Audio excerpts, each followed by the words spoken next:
Damn, was there a lot of drama in this episode. Following an action-heavy episode, we got one focused on the characters and the fallout of the semi-successful heist. Hello everybody, Weegee here, and today I'll be talking about episode 4 of Dragon Age Absolution, Those Who Falsely Dream. As always, spoiler alert, if you haven't watched episode 4 and care about spoilers, go watch it before you watch this. Episode 4 of Dragon Age Absolution starts off where the last one ends, with Rosarin finding Miriam, ecstatic to see her. A feeling that is not mutual as she immediately attacks him, even managing to wound him before getting sent flying by Neb. Then we get one of the best fight scenes in the show so far. Before we talk about that though, let's talk about the scene that leads up to it. Specifically this moment when Miriam stabs Rosarin. The expression on her face tells you everything that you need to know about how Miriam feels about Rosarin, and the voice actress absolutely kills it with her delivery. You can feel every ounce of hatred that she feels at this moment. But it's not only hatred, it's also despair of coming face to face with the one that took everything from her. Now let's go back to the fight. There are actually two fights here, but one gets more focus than the other. The first fight is between Miriam and Neb, which is happening more in the background, likely because they are saving this fight for later, if the scene from the trailer is anything to go off of.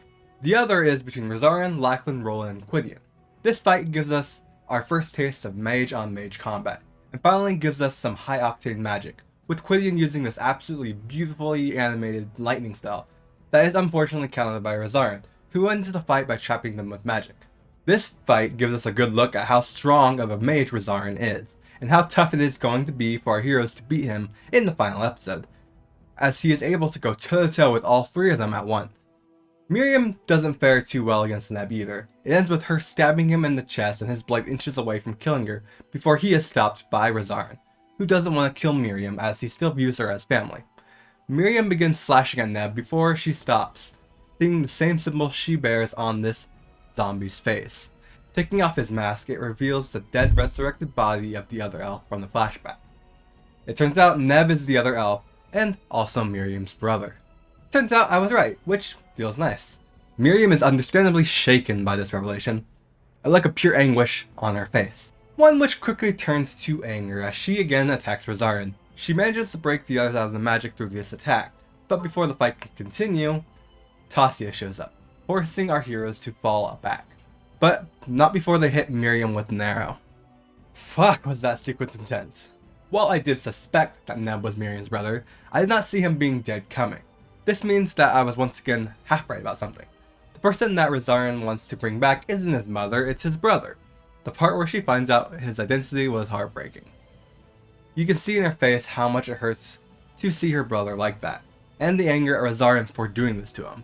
There was also an interesting line in this sequence from Rosarin that has some implications for the kind of person he is. When he has Miriam trapped, he tells her he is trying to fix her mistake, which paints a picture of someone who can't take responsibility for their own actions. I'll talk more about this later. After they leave, we get a scene between Tassia and Rosarin, and oh boy is she not happy. She begins to ridicule him for leaving the apartments before grilling him on who the intruders were. Rosarin initially tries to lie to her, but she isn't dumb, pointing out that she had his name on her face, which is really fucked up. I suspected that the marks were a symbol of some sort of status, but I didn't think they were literally a brand of the people that own them. Like they are animals. God, I hate Svinzer. He spills the beans on Miriam, then proceeds to collect some of Miriam's blood to try to find her. Because of course he's going to use blood magic. This wouldn't be Dragon Age without an evil blood mage doing evil things for some sort of twisted sense of righteousness. His true colors are beginning to show. All that talk about finding a way to use a circulum that didn't require blood magic was bullshit. She tells him that if she finds out that he used blood magic, he would be reported to the Divine. My question is whether she would actually do anything. I'm pretty sure earlier in the show it was stated that while blood magic was officially outlawed, it was still practiced by nobles quite frequently as an open sort of secret. She then tasks him with containing the dragon in the underground chamber that stored the artifact. It's also revealed by this guard that Hira's alive. And can we stop for a second and talk about this guard? Look at this stupid ass smug look he has on his face when saying the thieves left one of their own behind. It's like he's thinking stupid thieves betraying one of their own. I can't wait to torture them, because I'm a massive piece of shit and probably racist. Fuck this guy. The scene ends with Tassia telling Rosarin those dreaded words nobody wants to hear. That she is disappointed in them. Ah, poor Rosarin. How will he ever survive that? Devastating. He is 100% sacrificing her for some blood magic purposes. This scene gives us our first look into who Rosarin actually is as a person. He is a manipulator, who tries to tell a person whatever he thinks they want to hear to either support him or leave him alone, so they won't be in his way. He has some narcissistic tendencies. If you don't know what that is specifically, it's a personality type denoted by a person's tendency to manipulate and by their drive to do whatever is necessary to gain power. They also lack the ability to truly empathize with people on a pure emotional level. They can fake it, but in the end, on a true emotional level, they fail. The scene finally gives us the start of the turning point of our villain. Rosarin at the start seemed like an Anders type character, someone who is using suspect magic for a righteous reason. But now he is shifting more towards the Tevinter magisters of old, using magic to gain power and control, like Corypheus, one of the original people who tried to break into the Golden City that created Darkspawn. This scene gave us the reason that Rosarin is going to kill Tassia. She is standing in his way to achieve his goals. Tassia is quickly rising to be one of my favorite characters in the show, with her no-nonsense personality. She doesn't give a shit about his reasons for trying to use blood magic. I love her line when he mentions only using blood magic to talk to Miriam. That would only be a small amount of blood magic. She tells him that it always starts that way, but it inevitably becomes more. Absolute power corrupts absolutely. And that's what blood magic is in the world of Thetis. This absolute power over life. Also, demons tend to come with the territory of that magic, so it's hard not to be corrupted when they also offer more power. The show then cuts back to our heroes who are making their way through an alleyway with a badly injured Miriam. Roland goes a scout ahead to see if they can make it back to the safe house when Lachlan approaches him, with his crackpot theory that Miriam is a traitor, which Roland once again destroys with facts and logic. Lachlan tries to convince Roland that they should just take the artifact and leave, a suggestion that Roland isn't too happy about, delivering this brutal line telling him that the only one trying to screw them over was him. Which sets Quiddy up for my favorite line in this episode. Your extremely loud portrayal was wasting too much time. God, that's such a good line. It's such a Dragon Age line. Miriam tells them that if they want to leave, that's fine, but they should wait until the morning to do so, as the city is crawling with guards ready to kill them. Which she doesn't want to happen. She tells Roland that he is her best friend, and she can't lose him as well. This was a really nice and cute scene despite the fact that she's dying. It was great to see Miriam admit that Roland is her best friend. It's something that they've hinted at through his trust in her, so it's nice to hear her say it. We get a really short but badass scene with Rosarin where he enters the lair with the dragon using his magic to contain it, not once looking in its direction or even flinching, not even when it's inches away from killing him. Damn, it was really cool. Then he proceeds to do something supremely uncool, blood magic. Yep, he completely disregards Tassia's words, doing exactly what she told him not to do. The show then cuts back to our heroes again who have made it to their safe house. They lay Miriam down on the couch where Quiddy begins to treat her, first by removing the arrow from her side. Hats off to the sound design for making this sound absolutely painful and jaw-clenching. After that she tries to heal her, but is unable to because of some blood magic that is stopping the wound from healing, as well as keeping her asleep. We then venture into Miriam's mind, where she is having a nice dream about Hera, before another version of her kills Hera and proceeds to transform into a rage demon, chasing her into Rosarin's arms. She seems almost content for a second before realizing who it is, and proceeds to attack him with her daggers. She does this several times before he finally forces her to stop by ridding her of said daggers. Rosarin tries to get her to talk to him, but she has no desire to do so. So he begins to make them relive their happy moments together, and telling her that he plans to use the Infinitus to bring Neb back to life. And you can actually see the hope in Miriam's face at that. But that goes away as she makes him relive the bad memories they had, the abuse that she suffered. Rosarin tells her that she was a child and he couldn't protect her. Then we get the full story of what happened in the flashback. It turns out it was Rosarin's harrowing, which is a test that all mages go through to prove themselves. During this test, they enter the Fade, where they must resist temptation and complete a task. Rosarin clearly fails as magic begins to envelop him. His mother then begins to use a spell to, I think, transfer the spirit from Rosarin to Neb. Not to actually save her son, but to protect their family name, because no one in hundreds of years has failed a harrowing from that family. Miriam proceeds to kill her, then is forced to kill her own possessed brother, with Rosarin telling Miriam to run. Rosarin then shocks Miriam by telling her that he knows that she was right in what she did, that she was right about him not being able to protect her, I think right here Miriam is seriously considering what Rosarin is saying. He seems to be genuine in his acceptance of his wrongdoing, in his powerlessness. He seems to want to genuinely help Neb because they are family. You can see it in her facial expressions. She seems a lot less angry, maybe even sympathetic. But that all goes away in the next scene, where he reveals his plan to become the next divine, and she sees his vision of her, with her once again being his left hand, his slave. She tells him no. And which, you know what, he doesn't take that well, going on a rant about giving her purpose, how her life after she left has been meaningless, that with him they can be family again and change the world. It's this rant right here that cements Miriam's decision to deny his request. For this, you can see in her facial expression that she was considering his offer, but as soon as he revealed his plan, she saw him for what he is. A man that wanted to use her for his own ambition. He didn't view her as a person, as family, he views her as a tool for him to use, or maybe that's what his view of family is. It wouldn't surprise me given the snippets of his mother we saw. She raised him, so naturally her ideals would be instilled in him.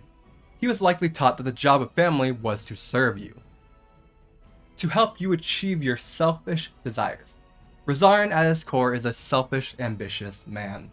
He's a person that only views people as tools to achieve a greater world, someone who values purpose as long as it matches up to his ideals. And we see this when he ridicules Miriam. He can't understand her need for freedom. He can't understand that sense of being able to make your own decisions, right or wrong, gives Miriam a sense of purpose. I said earlier that Rosarin showed narcissistic traits. It shows here more than anywhere. Narcissists are characterized by their views on other people. Instead of treating people like use, they treat people like it. They treat people like tools and obstacles, not as actual people. To them, people are just a way to get ahead in the world. They lack the capacity to truly empathize with people. This viewpoint extends to his interpersonal relationships as well. They only connect to those that they view as being able to help them achieve greatness. We can see this both in his relationship with Miriam and Tassia. Tassia is a Knight Commander of the Divine. Who better to be friends with when his goal is to be the Divine itself? If they are in a relationship while he is the Divine, getting the Templars in line for whatever changes he is trying to enact will be that much easier. With Miriam, well, every Divine needs a left hand, willing to do whatever it takes to get the job done. Someone to do the dirty work that isn't befitting the Divine and the right hand, like Liliana was for the Divine in Orlais. The ease that Rosarin lies to Tassia helps support the idea that whatever this relationship is between them, it's mostly one-sided. Finally, narcissists do not like it when people go against what they believe the right course of action is. They can't stand criticism, which we see when Rosarin loses it when Miriam tells him no. When she disagrees with his worldview, his lack of ability to empathize with the idea that she would rather be free than be a slave under him also hits another part of something that narcissists need, adulation. He can't fathom that she doesn't want to belong to him. It's too much for his ego to handle. So that's enough about Rosarin now. Let's finish the episode. She once again rebuffs him, telling him that while she has made mistakes since leaving, they were her own mistakes. They were her decisions that she made. That she would never be owned again. That she would rather die than be a thing again. Judging by the look on Rosarin's face here, I think he was really considering killing her. But he can't. Not because he promised to protect her like he says, but because he needs her to achieve his ultimate goal. He heals her, then tells her that they have Hira captive, and if she wants her back alive, she will deliver the Infinite back to him, before kicking her off the edge where she wakes up and tells the rest of them what happened, but not before vomiting an unnatural amount of blood in a really gross kind of scene. Then declares that they will rescue her, finally giving over that mission first hump to choose to go against the mission. Damn, was this a good episode. It's absolutely jam-packed with character moments and even some good action scenes. This episode had my favorite fight scene of the show so far, between most of our heroes and Rosarin. This fight both showcased how strong our main antagonist is going to be, while also giving us that high-powered magic that we've been asking for, with a lot of magic being thrown around, by both Rosarin and Quidian. With an absolutely stunningly animated lightning spell, this episode also features one of my favorite one-liners in it.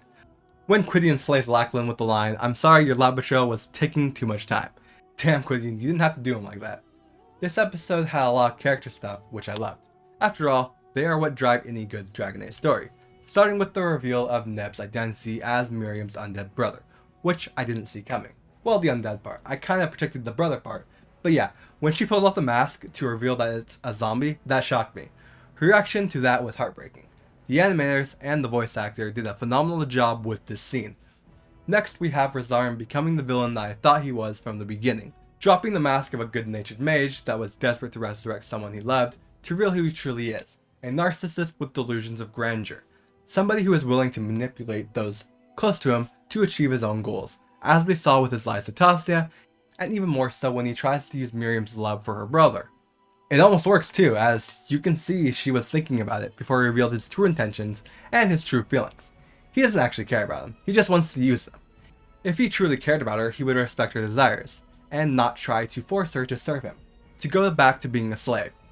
He revealed himself to be a person that views people as tools to be used for his own ambition. We also got the setup for Tasia's death, or at least defection from Razarin's side, as she has a falling out with him, unable to support what he is trying to do with blood magic. Though she is doing this because she wants what is best for him, so the true falling out hasn't happened yet, but it's inevitable, now that he has disregarded her words and used blood magic. We learned what actually happened in Miriam's flashbacks, and saw what kind of relationship she had with Razarin. The final scene between the two gave us a good grasp of how Razarin feels about her. We also got a really nice scene between Miriam and Roland, where she admits that he is her best friend, and we can see that she does care for the group despite how she acts, as she tells them that she is fine with whatever they decide to do. All she asks is they wait till morning to leave if they want so they don't die. And finally, we get Miriam shedding that ideal of mission before everything else by declaring they will go back for Hira despite completing their mission. This episode was really fucking good. I was on the edge of my seat the entire time. Probably the best episode so far. I'd give it a 9.5 out of 10. So if you liked this video, give it a like and consider subscribing. Leave your thoughts about the episode in the comments below, and thank you so much for watching. Weegee out.